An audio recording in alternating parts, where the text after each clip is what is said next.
morning, Chair. Good morning, colleagues. This item, Chair, will be presented by Ms. Ntomfuthi Tabete, Chair. Thank you. Thank you, Ms. Tabete. Over to you. You've got 2 minutes maximum to take us through the presentation. Thank you.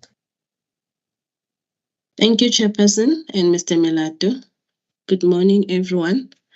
This is an application by Sasol to amend the conditions of its license to operate gas distribution facilities in the Olifantsfontein area of the Ekurhuleni Metropolitan Municipality. The application was made in terms of Section 24(1)(a) of the Gas Act. With this amendment application, the applicant seeks to include its newly constructed gas distribution facility in the conditions of its license for the operation of gas distribution facilities in the Olifantsfontein area.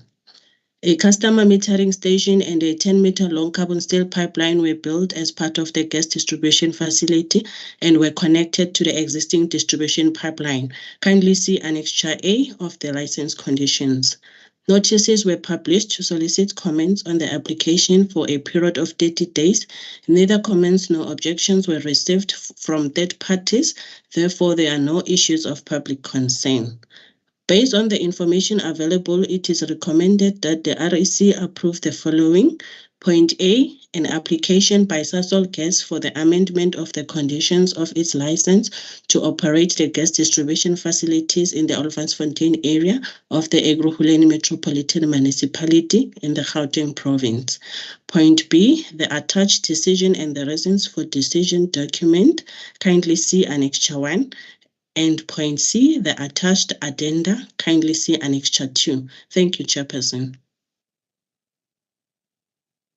Thank you very much, Ms. Tabete. Members, any questions on the submission?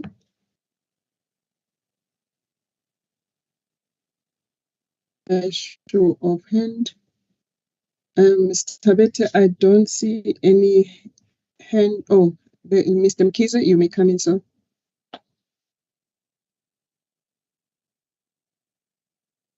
Thanks, Chairperson. Thanks for the presentation, Madam Tabete.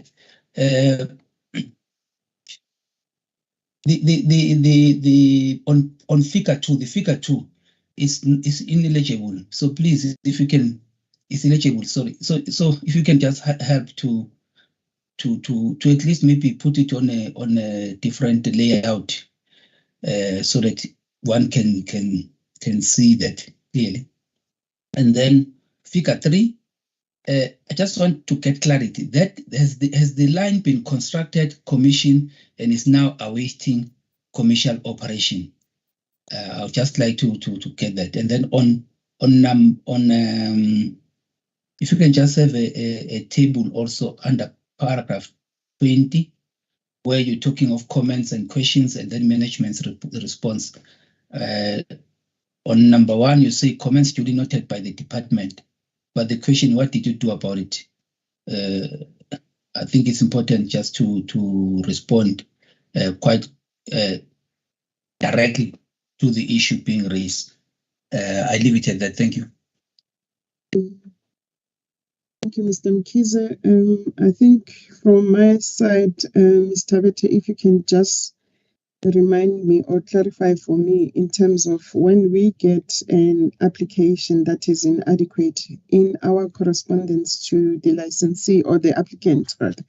Do we indicate the period within which they are to provide us the outstanding information, or do we not? And I think in the application as well, maybe for additions, we talk about facilities. In some instance, we talk about a facility. If you can clarify that for me, whether is it more than one facility or is it just one? If it's one, maybe we may need to revisit the document and edit it properly. And one point of enhancement from my side, it's on paragraph 29. Sorry, I'm just trying to get there because I could see that we often use this as a standard clause under that section on constitutional legislation and a policy implication. And I thought that 29, we can refine it and say that the REC is, as delegated by the ER, is therefore required to make a decision on this application. Because it seems as if we are saying the energy regulator directly, not unless if I'm reading it in an incorrect manner. But the way I would rephrase that paragraph, it will be to clarify that this application is being considered by the REC in terms of its delegation by the ER, and it will also link up with paragraph 3 at the top under authority. Thank you. Over to you.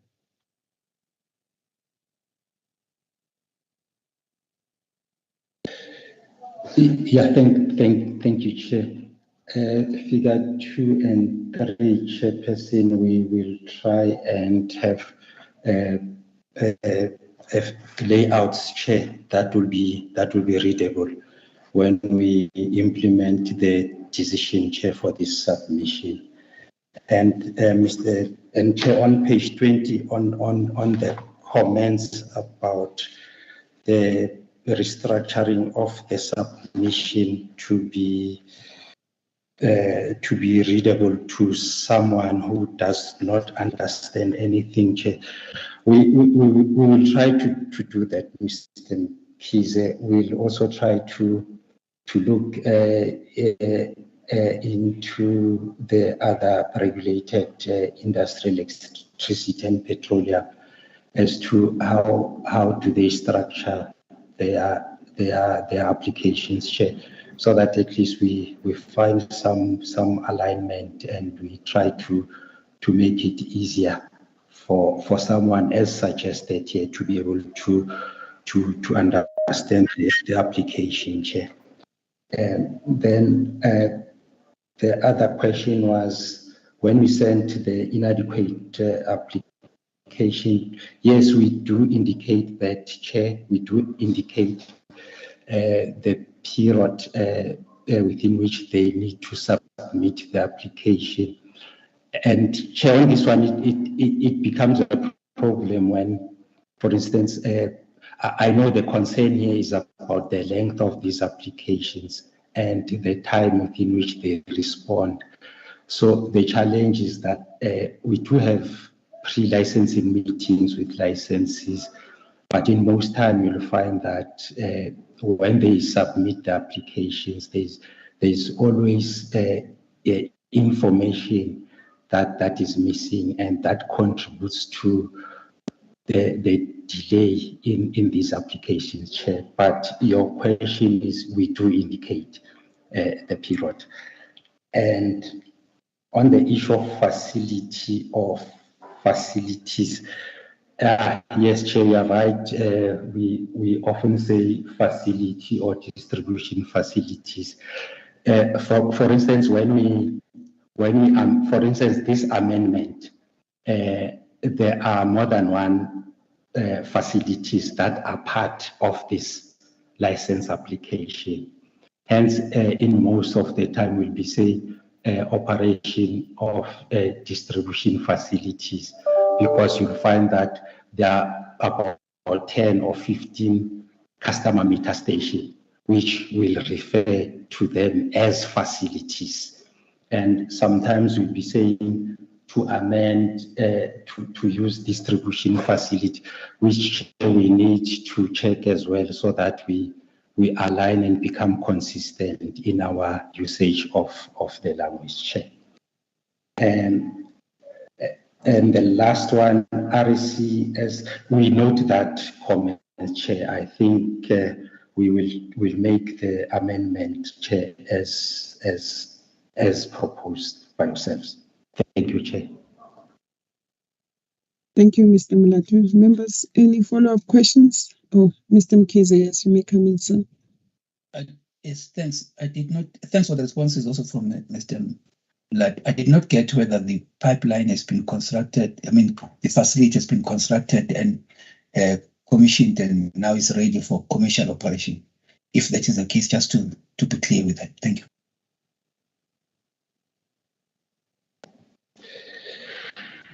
Yes, Chair. On this one, I'm not actually sure, Chair, if the pipeline has been completed, but I know that construction of the pipeline has begun. I will check with the team as to the status of the completion of the pipeline, Chair. Thank you. I'm not sure if maybe Ms. Ntombi has got information on that.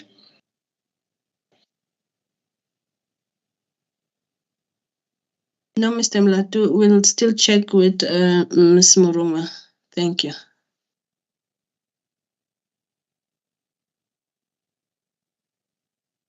Okay, I think on that note as well, in the submission cover, once you have the information, that paragraph 8 will have to be updated accordingly with the information that you'll have received. Excuse me. Members, are there any other questions that you may have for the team? I do not see any hand. On that note, may I request that we go to recommendations, which are on paragraph 32 of page 7, and they read as follows. The REC, sorry, based on the information, the REC is requested to approve the following: the application by SASOL for the amendment of the condition of its license to operate the gas distribution facilities in Olifantsfontein area. In Olifantsfontein, the area of Guruleni Metropolitan Municipality in Gauteng, under that license that was issued in 2006, and to approve the attached decision and reasons for decision document marked as Annexure 1, and as well as the addenda marked as Annexure 2. And this approval is subject to the provision of a confirmation that the construction of the facility has been finalized, and also providing eligible maps for members. On that note, members, can I get an indication that you do support the recommendations as I've read out into the record? Thank you, Mr. Mkhize. Thank you, Ms. Maseti. And I do support the approval as well. Oh, thank you, Mr. Gumede as well. Thank you, Mr. Mlatu. The submission is approved, subject to those provision of what has been requested. On that note, may I request that we then move on to item 6, which is yours again, Mr. Mlatu. Over to you. Yeah, Chair, this one is an application by SLG to amend condition of its license to trade in gas in the Gauteng and Free State provinces. Ms. Tabete will also take us through this application, Chair.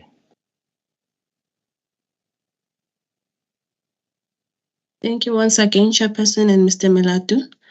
This is an application by SLG to amend conditions of its license to trade in gas in the Gauteng and Free State provinces.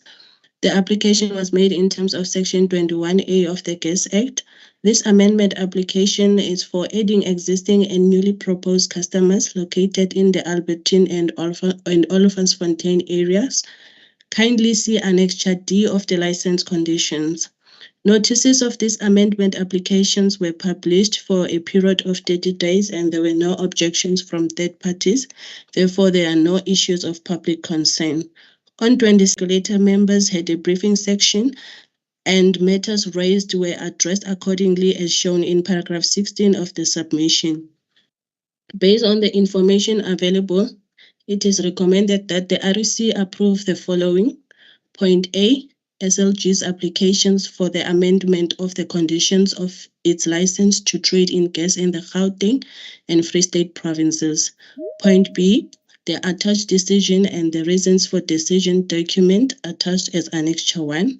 And point C, the attached addenda, kindly see Annexure 2. Thank you, Chairperson. Thank you, Ms. Tabete. Members, the submission is before you. Are there any questions or issues of clarity that you may have for the team? If so, please, you can raise your hand. I don't see any hand that is up. Oh, I see Mr. Mkiza's hand is up. You may come in, sir. Thanks, Chairperson, and thanks for the presentation, Madam. I'd just like to go to page 6. So it's page 5 of 44. In terms of the councils acknowledging that this was supposed to have been included as part of the delegation clause.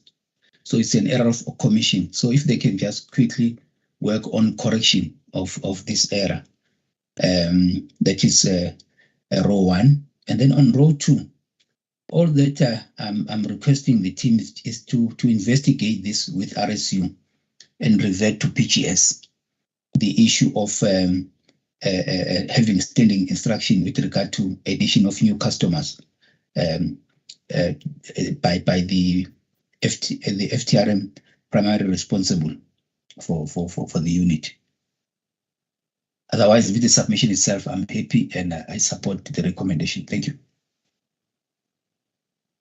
Thank you, Mr. Mkiza. Mine is just one question, which relates to the timing in terms of when will the delegation metrics of be updated to include application for trading licenses. We don't seem to be having a time frame, otherwise we will miss this particular action if it doesn't get a time allocated to it. By when can we get the amended delegation metrics of pipe gas to include applications for trading licenses? Thank you. That's all from my side.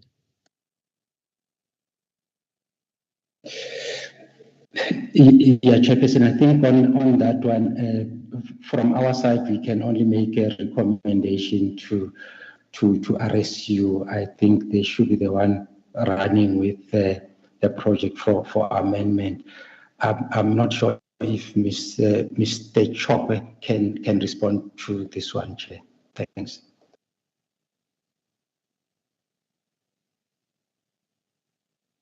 Okay, and Mr. Mkiza's point?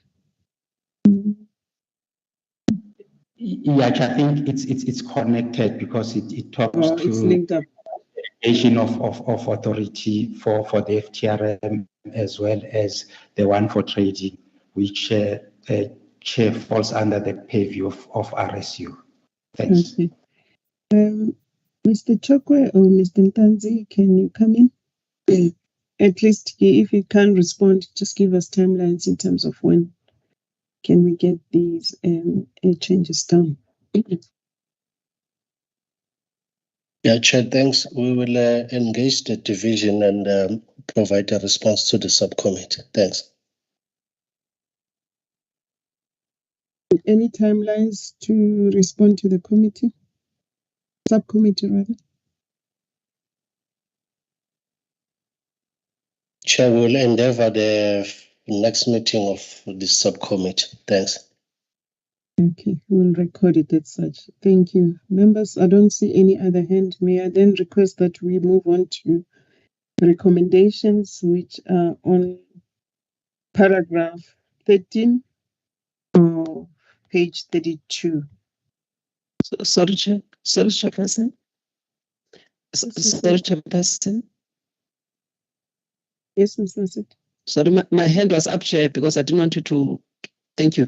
I'm just worried about the timeline given by Mr. Ntanzi. I think they might need more time. I don't think 2 weeks will be realistic, especially for the things, the delegation matrix to be changed. I don't know, somebody's. Can we please mute ourselves, colleagues? Can't see who is unmuted. Please, thanks. You may proceed, Ms. Massetti. Thank you, Chairperson. I was saying that they may need more time there because we need to align the change about sort of approvals or confirmations by the FTRM of of amendments to a license, they're quite substantive. It's a substantive decision. So we may need just Mr. Chokwe to apprise the committee as to whether there will be circumstances that will justify that action, if and then work on those circumstances. So that's why I'm saying that 2 weeks might not be sufficient for RSU to do that. And it also goes with the issue of trading. The issue of trading, I may want to just understand what exactly is meant there. So there will be also a sort of an engagement that is needed there, and then so that they can include all of those into the delegation matrix. I'm raising this just for the issue of time. All right, it's fine. It's noted. Mr. Ntanzi, the month of April, will it be reasonable for us to give you the whole of March to try and deal with these issues? And if you cannot meet the deadline, I think you can just give progress or request an extension. We can give one, and but the extensions will be very limited. April as a start, Mr. Ntanzi, is that fine? Chair, I agree with Ms. Masedi. That's why we said we will endeavor to present in the next meeting. We honestly don't know the amount of work that is involved. Hence, we are asking, Chair, that it can be next meeting, but up until we know the amount of work, we therefore request that we rather present progress report at the next meeting, to be precise, Chair. Thanks. Okay. Thank you. Then we'll wait for that, and then it should also include a additional time frame that may be requested. Thank you, Mr. Ntanzi. Members, on that note, I apologize. I said page 13. It's the next submission. The recommendations are on page 8, paragraph 30, and they read as follows. The REC is requested to approve SLG's application for the amendment of the condition of its license for trading in gas in the Gauteng and Free State provinces in terms of that license issued in 2016, and also to approve the attached decision and reasons for decision document marked as Annexure 1, and as well as to approve the addenda marked as Annexure 2. By show of hand, members, can I get an indication that you do support those approvals from the team? Thank you, Mr. Mkhize. Thank you, Ms. Mr. Kometa, I also support. Thank you so much.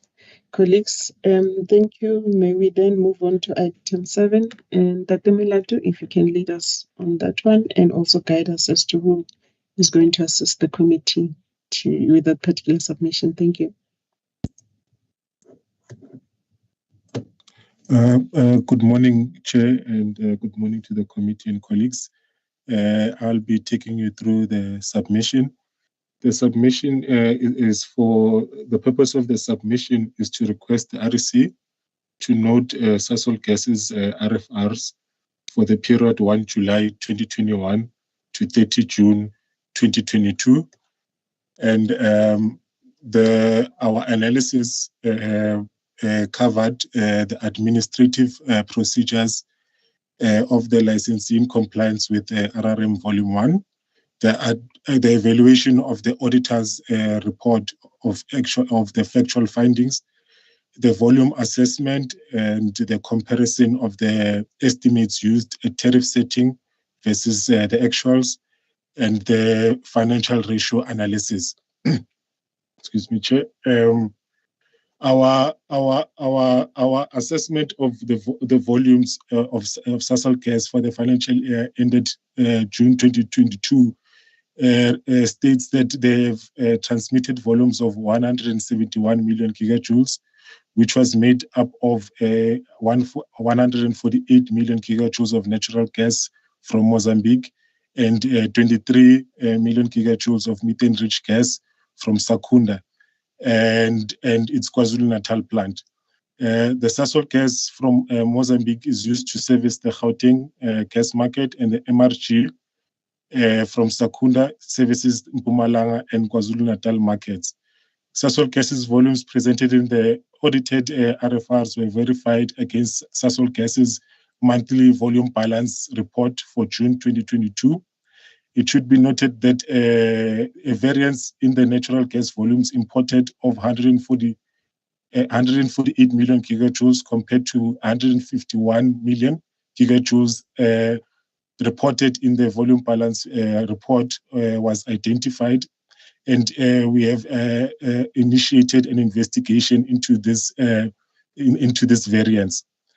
KwaZulu-Natal volumes are transmitted from Secunda through the Lily pipeline and are subjected to the Transnet transmission tariff, while Gauteng and Mpumalanga are transmitted through Sasol Gas's transmission line and are subjected to Sasol Gas's transmission and distribution tariff. The table below then will give a breakdown of the volumes transmitted per zone. The table above then shows that Sasol Gas, that the Gauteng market is the highest off-taker of volumes at 86.55% contribution to total volumes, followed by KwaZulu-Natal at 10.53% and Mpumalanga with 2.92% for the financial year 2021-2022. This is due to the fact that most of manufacturing operations are in the Gauteng province, and NASA has also observed a similar pattern of proportion in the previous financial periods. When we compare the volumes for the current period versus the previous financial year, we can see that there is a decline in volumes in Gauteng at 148 million gigajoules in the current financial year versus 155 million gigajoules in the previous financial year. And then in terms of the Secunda Witbank Middleburg line, there is an increase of 1 million gigajoules from 4 to 5 million gigajoules. And then in the KwaZulu-Natal line, there's also an increase of 1 million gigajoules from 17 to 18 million gigajoules. Overall, there's a decline in the volumes transmitted from 176 million gigajoules to 171. That's a 2.84% decline. And then this decline is mostly due to customer plant shutdowns during the financial year. And then the second area that you would like to highlight to the committee is our comparison of the estimates used in the tariff setting and the actual calculations. In terms of paragraph 8.9, it states that the table 5 below shows the comparison between the actuals of the financial year 2021-2022 compared to the estimates used in the tariff applications for the same period. Based on the table, we can see that the actuals for the REB versus the estimates used in the tariff application, the difference is a 102 million decline versus what was in the estimates in the application. And overall, you'll see that there is a potential for a clawback of 173 million based on our comparison of the actuals versus the estimates used in the tariff application. The financial information used for the tariff application is based on estimates and therefore has to be compared with the actual audited figures. The licensee clawback or giveback, the difference between the audited figures and the estimates used for the application. The comparison between the estimates and the actuals shows a preliminary clawback of 176 million. The final clawback, we will calculate it and confirm it when Sasol Gas makes an application according to the tariff guidelines. And then I would like to then take the committee to the overall analysis of the RFRs, which are on page 31 of 201, sorry. So page 31 of 201, which is our overall analysis of the financial performance and position of Sasol Gas, which reflects that the businesses are profitable and financially sustainable. And this is supported by the healthy profit margins and the debt-free funding structure of the businesses. The profitability ratios for transmission, the trading and distribution businesses units has increased from financial year 2022 compared to financial year 2021. Sasol Gas is not using debt to finance its gas projects. This reduced its exposure to financial risk and increased its ability to fund future gas projects through debt. In terms of liquidity, Sasol Gas's current assets are able to fund more than 100% of its current liabilities, making it possible for Sasol Gas to meet its short-term obligations. Apologies, Chair. Seem to have lost my place in my presentation. In closing, Chair, in terms of the efficiency, the debtors are recovered. In terms of efficiency, debtors are recovered on time to reduce the risk of recoverability of amounts, and assets are utilized consistently for revenue generation. The current working capital turnaround is below the 45-day mark used in the guideline for monitoring and approving piped gas transmission and storage tariffs in terms of the working capital determinations. Chair, I would like to then move to the recommendations. We'd like the Regulatory Executive Committee to then note Sasol Gas's regulatory financial reports for the period 1 July 2021 to 30 June 2022, submitted in compliance with the requirements of the RRM's Volume 1, attached hitherto as Annexure A. Thank you, Chair.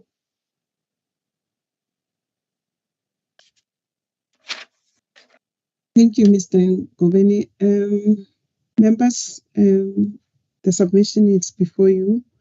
Can I get questions, issues of clarity, or points of enhancements so that the team may respond? And as requested, can we be brief in raising our points? By a show of hands, members, please, you may come in.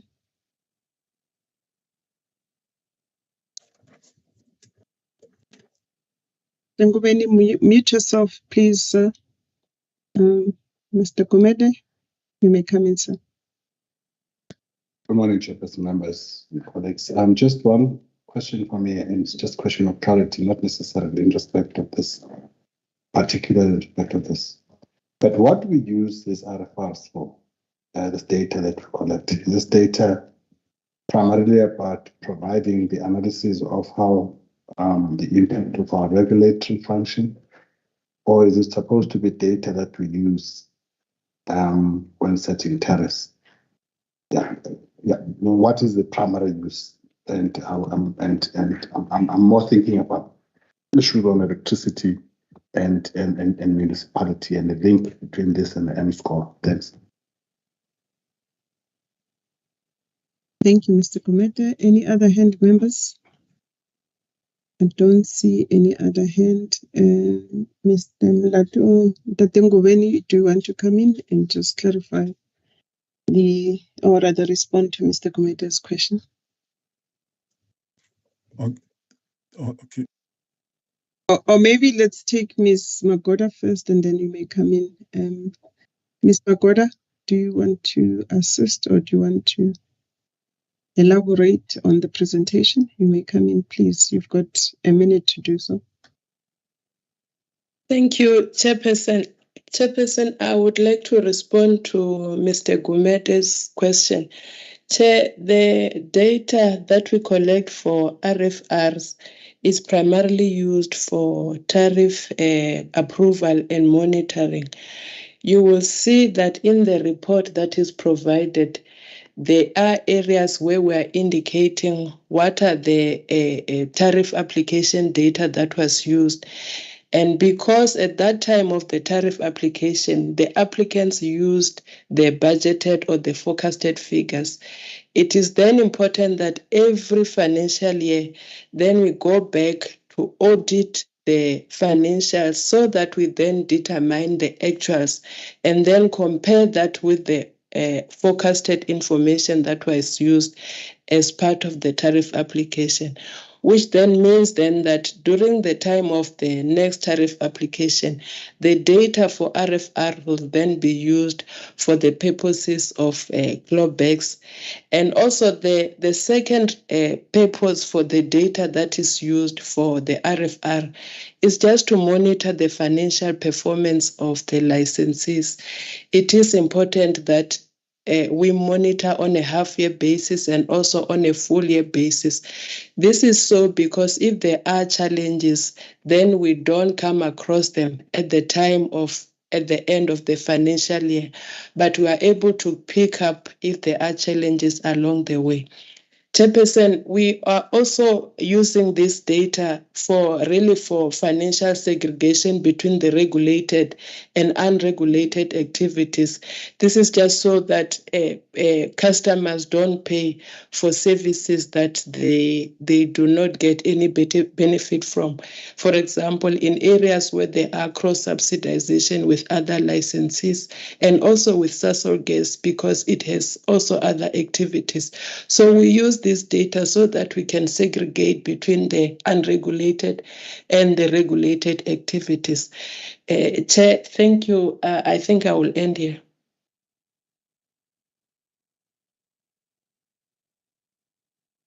Thanks very much, Ms. Magoda. Mr. Ngubeni, do you want to add anything? I see Mr. Gumede is happy with the response that has been given. So may I take it that we'll leave it at Ms. Magoda's response, Mr. Ngubeni, if you don't have anything, Benny. Nothing further from my side, Chair. Thank you so much, sir. Members, any other question, issue of clarity or enhancement? There is none. May I therefore then request members that we then proceed to go to paragraph 13 of page 32, where the recommendations are stated. And the recommendations are that we should note Sasol Gas regulatory financial reports for the period 1 July 2021 to 30 June 2022, submitted in compliance with the requirements of the RRM Volume 1, which is attached marked Annexure A. By show of hand, members, can I get an indication that you do support the noting of this particular RFRs from Sasol Gas Limited? Thank you, Ms. Maseti. Thank you, Mr. Mkhize. Thank you, Mr. Gumede. I also support. On that note, members, we have come to the end of the open session of our meeting for today. And I will now proceed to request that we close the meeting in terms of Section 8.9 of NERA. And let me also take the opportunity to thank our stakeholders that have joined us for this particular meeting. Thank you, everyone, and have a great day. On that note, Mr. Mateka, may I kindly request that you stop our streaming of the meeting? And once you have done so, please alert me so that we can then proceed.